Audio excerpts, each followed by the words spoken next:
ಎಲ್ಲ ಭಕ್ತಾದಿಗಳಿಗೆ ಸದ್ಗುರು ಕೋರಿಸಿದ್ದೇಶ್ವರನು ಕೋರಿದ ಕೋರಿಕೆಗಳನ್ನು ಈಡೇರಿಸಿ ಸದಾ ಆಶೀರ್ವದಿಸ್ತಾ ಇರಲಿ ಎಂದು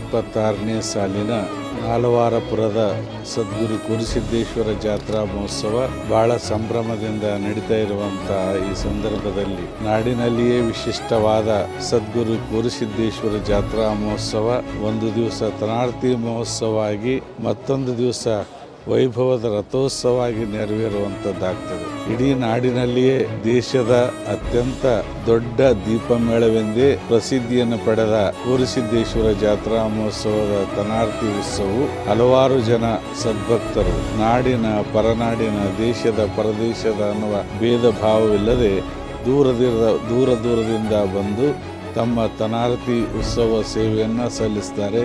ಮರುದಿವಸ ಭವ್ಯವಾದಂಥ ರಥೋತ್ಸವ ನಡೀತದೆ.